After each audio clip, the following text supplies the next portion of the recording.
மக்களுக்கு நல்லது பண்றதுக்கு அரசியலுக்கு வாங்கடா, கொள்ளை அடிக்கிறது கொலை பண்றதுக்கு அரசியலுக்கு.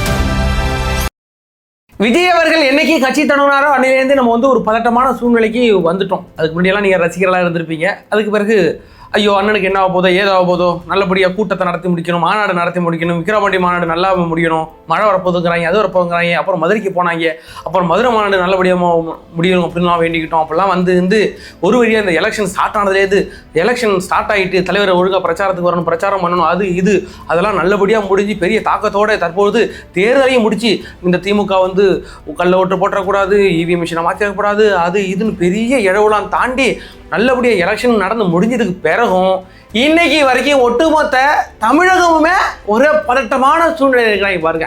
எனக்கு அது விட பெருசு இல்லை, 75 வருஷம் அவ்வளவில்லா பாப்பா ஆளுங்கட்சி அவனுங்க பதறிக்கிட்டு இருக்கானுங்கல்ல, அதெல்லாம் நினச்சா மிகப்பெரிய ஆச்சரியமாக இருக்கிறது. இதுக்கு முழுக்க காரணம் ஒட்டுமொத்த ஆட்டத்தையும் களைச்சி விட்ட இந்த மனுஷனைங்களா என்ன நம்மளும் சந்தோஷமா இருக்க முடியல.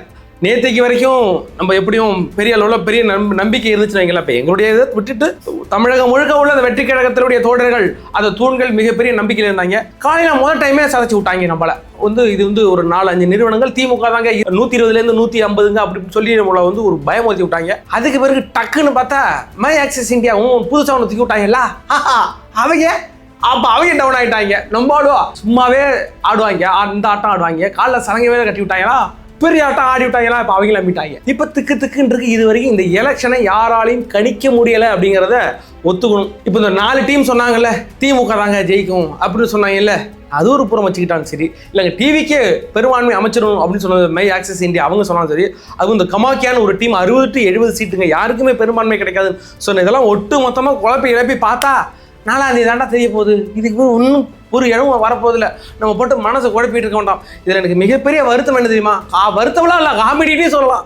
என்னடா நம்ம கருத்து கணிப்பு நேற்று வெளியிட்டாங்கல்ல, முதல்ல கருத்து கணிப்பில் திமுக வரப்போகுது அப்படிங்கும்போது சாட்டை துரைமுருகன் இருக்கார்ல, அவர் ஒரு ட்வீட் ஒன்று போட்டார். இந்த ட்வீட்டை பார்த்துட்டு இந்த கருத்து கணிப்பு ரிசல்ட்லாம் பார்த்துட்டு மனசை தளர விடாதீங்க ப்ரோ, விஜய் ப்ரோ நீங்கள் 108 முறை காசிக்கு போயிட்டு அங்கே கும்பாஷம் பண்ணால் எல்லாம் சரியாயிடும் ப்ரோ அப்படின்னு போட்டிருந்தாரு. டேய் உங்கள் கட்சியை ஒரு கட்சியாக கூட மதிக்காம ஒரு சீட்டு கூட கொடுக்கலடா அவனுங்க. எனக்கு தெரிஞ்சு தமிழக வரலாற்றிலேயே எக்ஸிட் போல்லையே ஒரு கட்சி எக்ஸிட் ஆகி போனதை நான் இப்போ நான் பார்க்குறேன். இப்படிப்பட்ட கட்சிக்கு இது உங்களுக்கு தேவையாடா டே? அப்போ நீ யாருங்கிறது உங்கள் மக்களுக்கு தெரிய ஆரம்பிச்சிட்டல. அது எங்களுக்கு தெரியும், மக்களுக்கு தெரியும் இல்லை. உன் கட்சிக்காரன் இருக்கான்ல, நாம் தமிழர் கட்சின்னு ஒரு கட்சி வச்சுக்கல திரும்ப, அந்த கட்சிக்காரங்களுக்கு தெரியும்ல. அதாவது எங்களை நீங்கள் முன்னிலைப்படுத்தவே இல்லை, இந்த இடத்துல எங்களுக்கு முன்னுரிமை கொடுக்காது, இது திட்டமிட்ட சதி, நாம் தமிழர் கட்சி முடக்குவதற்காக இப்படி செய்கிறார்கள் இவர் ட்விட்டை போட்டுதான். ஏன் பரவாயில்ல உன் கட்சியாக நீ போராடுற பாரு அப்படின்னாலும் ஒரு மன சாந்தி அடைச்சிருப்பான். இப்போ என்ன சொல்கிறான்னா, அவன் கட்சி தோற்று போகிறது ஒரு இடம் பிடிக்கிறது கூட பிடிக்காம இருக்க கூட எனக்கு பிரச்சனை கிடையாது, பாத்தியா உனக்கு 18லேருந்து 24 கொடுத்துக்கிறானுங்க அப்படின்னு சிரிச்சுன்னுக்குறான். ஆடா பாவி, ஒரு கட்சியை நாம் தமிழர் கட்சியை கொண்ட அடமானம் வச்சு திமுக அடமானம் வச்சு வாங்கி தின்னுட்டு இன்னைக்கு நட்டாத்துல விட்டுட்டீங்க நாம் தமிழர் கட்சியை. நீங்கள் ஒன்றும் பெருசாலாம் கவலைப்படாதீங்க, இந்த நாம் தமிழர் கட்சியை அப்படி தொடச்சி வழித்து நக்கிட்டு நம்ம வந்துடலாம் டிவிக்கு. நீங்கள் இன்னும் கவலைங்க, நாம் தமிழர் கட்சின்னு இருந்தது, இங்கே சீமானு ஒரு ஆள் இருந்தா போல, சாட்டை திருமுருகன் ஒரு ஆள் இருந்தா போலங்கிற 2026 தடையமே இருக்காது. ஒன்று இவங்க டிவிக்கு சார்பில் நம்ம ஆள்கிட்ட நின்று இந்த ரூரல் பிரச்சாரம் பண்ணிக்கிட்டு இருப்பாங்க, அதுக்கு நம்ம பார்த்துக்கலாம். சரி இந்த எலெக்ஷனு இந்த ரிசல்ட் அந்த டென்ஷன்லாம் விட்டுருக்கு, ஃப்ரீயாக இருக்க என்னமோ நடந்துட்டு போகுது. இதுக்கு போட்டு மண்டையை குழப்பிட்டு இருக்க முடியல. என்கிட்ட கடந்த நான் ஒரு வாங்க மண்டையை குழப்பியாச்சு. சரி எக்ஸிட் போலாது ஒன்று நல்லா கிடைக்க மாட்டோம், அதில் ஒன்றும் பெருசாக கிடைக்கல, அவனுக்கு ஒன்றும் பெருசாக குழப்பி விட்டானுங்க, என்ன நடக்க போகுது நமக்கு தெரில. அதெல்லாம் விட்டுட்டு சரி தற்போது அடுத்த ஒரு 4 நாளுக்குள்ளே அதுக்கு பிறகு அந்த எலெக்ஷனுக்கு பிறகு எப்படிப்பட்ட தாக்கத்தை ஏற்படுத்தும், இவங்க என்ன மாதிரியான போல கொடுத்துருக்காங்கன்னு மொத்தமாக லிஸ்ட் அவுட் பண்ணிடுவோம். ஏன்னாட்டா சில பேருக்கு கன்ஃபியூஷனாக இருக்கும். அதனால ஒரு லிஸ்ட் அவுட் பண்ணி உங்கள்கிட்ட ஒரு போல் அவங்க என்னென்ன கொடுத்துருக்காங்கிற மேட்டர் கொடுக்க போகிறோம், யார் கொடுத்துருக்காங்கிற மேட்டர் கொடுக்க போகிறோம். சரி வாங்க வீடியோக்குள்ளே போகலாம். நான் உங்கள் ஏன் தாத்தா.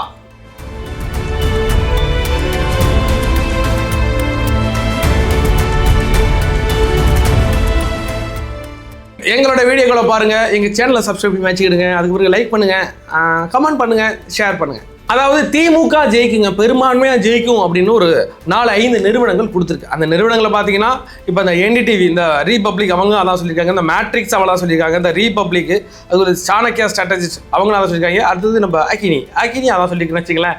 இவர்களெல்லாம் திமுக ஜெயிக்குன்னு கொடுத்துருக்காங்க. சரி டிவிக்கே ஜெயிக்கும் அப்படின்னு சொன்னது இந்த ஆக்சிஸ் மை இந்தியா ஒரு நம்பகத்தன்மையான ஒரு நிறுவனமாங்க அப்படின்னு நிறைய பேர் கேட்டிருந்தீங்க. அது மிக நம்பகத்தன்மையான ஒரு நிறுவனம் தான். 1998 இந்த பிரதீப் குப்தா அப்படின்ற ஒரு நபர் ஆரம்பித்து அது பெரிய அளவில் கொண்டு போனார்.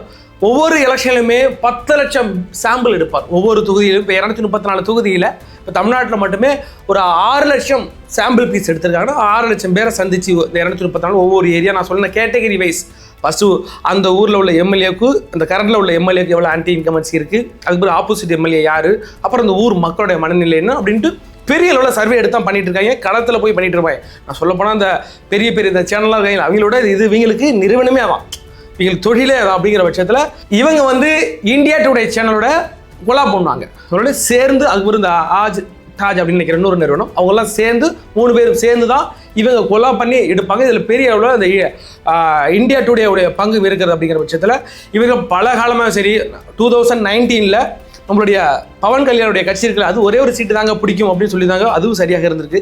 இவங்க கணிச்சதில் வந்து ஒரு 90% எல்லாமே சரியாக இருந்திருக்கு. இவங்க கணிச்சதில் தப்பாக பண்ணது ஒன்றுனா நம்ம வந்து 2024 அந்த சென்ட்ரல் எலெக்ஷனில் வந்து ஒரு 400 சீட்டுகளை பிடிக்குங்க, அந்த நம்மளுடைய பிரதமர் பிஜேபியை வந்து பெரிய அளவில் 400 சீட்டை பிடிக்குன்னு சொல்லியிருந்தாரு. அது பிடிக்கல, அது மட்டும்தான் வந்து தவறான கருத்து. அதற்கு பிறகு இந்த ஆக்சிஸ் மை இந்தியா அடுத்த அதை இன்னும் சாதாரணமாக ஒதுக்கிட்டு போக முடியாது. அவங்க பல ஆண்டுகளாக இந்த களத்தில் பெரிய தாக்கத்தை கொடுத்து ஐ மீன் அவங்க கொடுக்குற எல்லா போலுமே சரியாக இருக்குது. முன்ன பின்ன ஒரு 5 சீட்டு 4 சீட்டு முன்ன பின்ன போகும்போது இவங்க இப்படிப்பட்ட சர்வே எடுத்து கொடுத்துருக்காங்கிறத நம்ம ஒதுக்கிட்டு போக முடியாது அப்படிங்கிற பார்க்குறோம். அதற்கு பிறகு இந்த சவுத் அண்ட் மேட்டர் அப்படின்ற ஒரு நிறுவனமும் 120 124 வரைக்கும் பிடிக்குங்க டிவிகேவுக்கு அப்படின்னு கொடுத்த இந்த 2 நிறுவனங்களே இந்தியாவுக்கு நம்மளுடைய டிவிகேக்கு சார்பாக கொடுத்துருக்கு அப்படிங்கிறத பார்க்குறோம். ஆக மொத்தத்தில் ஒன்றே மட்டும் புரிஞ்சுக்கிடுங்க, என்டிகேக்கு சீட் இல்லைங்கிற மேட்டர் கிடையாது. அது நீங்கள் புரிஞ்சுக்க தேவையில்ல, எல்லாரும் தெரிஞ்சு வச்சுக்கலாம்.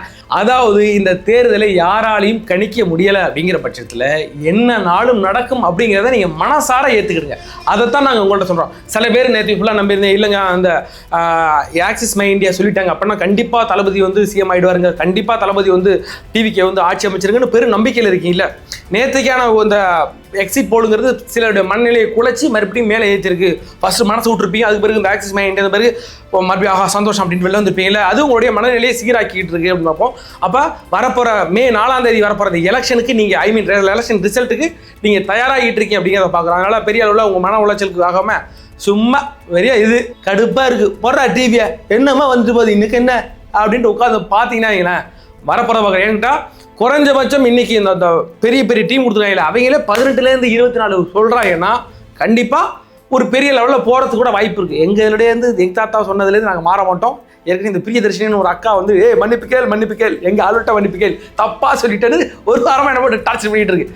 எங்களுடைய நிறுவனம் ஐ மீன் எங்கள் தாத்தா சொன்னது தவறாகும் பட்சத்தில் கண்டிப்பாக நாங்கள் தவறு செய்து விட்டோம், நாங்கள் பிழை செய்து விட்டோம், எங்களுடைய கருத்து கணிப்பு தவறாக இருந்து விட்டது என்று நாங்கள் சாஸ்டாக மன்னிப்பு கேட்பதற்கு நாங்கள் தயங்க மாட்டோம்னு வச்சுங்களேன். ஏனென்றால் இது நாங்கள் சொன்னது உங்களுடைய மனநிலையையும் செட் பண்ணியிருக்கு. கம்மியான தொகுதிக்கு செட் பண்ணிவிட்டு அதுக்கு பிறகு டக்குனு பெருசாக வந்தால் எங்கள் தாத்தா நீ சொன்னது போய்டா வேறு லெவலில் வந்துட்டா போடா அப்படின்னு சொன்னால் கூட அது எங்களுக்கு சந்தோஷம் தானேயா. எங்களுக்கு என்னையா, எங்களுக்கு இந்த திமுக ஒழியணும், அங்கே தலைவர் விஜய் போய் உட்காரணும், அதுக்கு என்னென்னலாம் முடியுமோ அதெல்லாம் எங்களால் பண்ணுவோம். இப்போ இப்படி கொடுத்துட்டாங்கல்ல, இப்போ 24 - 30 சொல்கிறாங்க இந்த டீமெல்லாம், ஒரு டீமு 120 அப்படின்னா யாராலையும் கணிக்க முடியலனா அட்லீஸ்ட் 60-70 தொகுதியினால அடித்து ஜெயிச்சு வச்சுட்டாங்கன்னா கூட்டணி ஆச்சுட்டாங்க எவனாலும் ஒன்றும் பண்ண முடியாது. அன்னைக்கு விஜய் காலம் வந்து விடணும் குறைஞ்சபட்சம். அதாவது திமுக போய் உட்கார்றதுக்கு அது அடித்து களைச்சி விட்டு நான் ஒரு 60-70 தொகுதி, திமுக 60-70 தொகுதி, நம்மளுடைய எடப்பாடி ஐயா ஒரு 60-70 தொகுதிக்குள்ள நின்னா யாராலையும் ஆட்சி அமைக்க முடியாது. ஆட்டோமேட்டிக்காக தளபதி தாண்டா வந்து உட்கார போகிறா பழகும் போது என்ன தலை உனக்கு கவலை, ஜாலியாக மஜாவாரு. இன்னும் ஒரு 4 நாள் இருக்குது, அதுக்கு பிறகு நடக்க போகிறத பார்ப்போம். நீங்கள் 4ஆம் தேதி காலையில் வந்து எந்த மன சங்கடமும் இல்லாமல் கொஞ்சம் மிச்சம் காராமந்தி இராசேவெல்லாம் வாங்கி வச்சுக்கிட்டு டிவி முன்னாடி உட்காந்து சும்மா கடிச்சிக்கிட்டு பார்த்துக்கிட்டு இருக்கேன், அப்படியே பார்த்துக்கிட்டு இருக்கேன். எது வந்தாலும் அக்செப்ட் பண்ண போகிறோம். கண்டிப்பாக குறைஞ்சபட்சம் 30 தொகுதிக்குள்ளே வந்துடும், குறைஞ்சபட்சம் சொல்கிறேன். அதுக்கு மேலே போனால் அது எல்லாமே நமக்கு லாபம். நம்ம இந்த கூட்டணி ஆட்சியை நோக்கி போயிட்டுருக்கோம். அதையும் தாண்டி போயிட்டு 100-120 தாண்டி போயிட்டுனா கால் மேலே காலத்துக்கு போட்டுட்டு இப்படி போட்டுட்டு நம்ம சாட்டை சொன்னப்படியே என் காலில் வந்து விடான்னு சொன்னாங்கல்ல, அதே மாதிரி விஜய் உட்காந்துக்கிட்டு வாடா என் காலில் வந்து விடா, அவனுக்கு ஆட்சி அமைக்க தரேன், என் கூட வந்து சேர்ந்து நான் அவனுக்கு வந்து ஒரு வருஷம் சிஎம் தானே என் கூட வந்து சேர்ந்துக்கோ அப்படின்னு சொல்ல போகிறோம். அதே மாதிரி மிகப்பெரிய ஒரு சம்பவம் நடக்க காத்திருக்கிறது நம்மளால் கணிக்க முடியாது. எதுனாலும் நடக்கலாம், அதுக்கெல்லாம் நம்ம தயாராகி கொண்டிருக்கிறோம் என்றால் தயாராகி கொண்டிருக்கிறோம். அதுக்கு பிறகு நம்ம டீம் அதுக்குள்ளேயே இந்த தமிழக வெற்றி கழகம் வந்து தன்னுடைய அமைச்சரவைகளெல்லாம் வந்து கணக்கு போட ஆரம்பிச்சாங்க. யார் யாருக்கு எந்தெந்த தொகுதி, யாரெல்லாம் எந்தெந்த அமைச்சர் அப்படிங்கிறதெல்லாம் பார்க்குறேன். விஜய் அவர்கள் இவ்வளோ கான்ஃபிடென்ட்டாக போயிட்டு கோவில் தரிசனம் செய்வதும் அவருடைய முகத்தில் இருக்கிற மகிழ்ச்சியை பார்த்தா அவருக்கு ஒரு சர்வே ரிப்போர்ட் கிடச்சிருக்கும்ல, அவருக்கு ஒரு ரியல் சர்வே ரிப்போர்ட் கிடச்சிருக்கு. அப்படிங்கிற பட்சத்தில் ஒருவேளை எதுனாலும் நடக்கலாம்ல.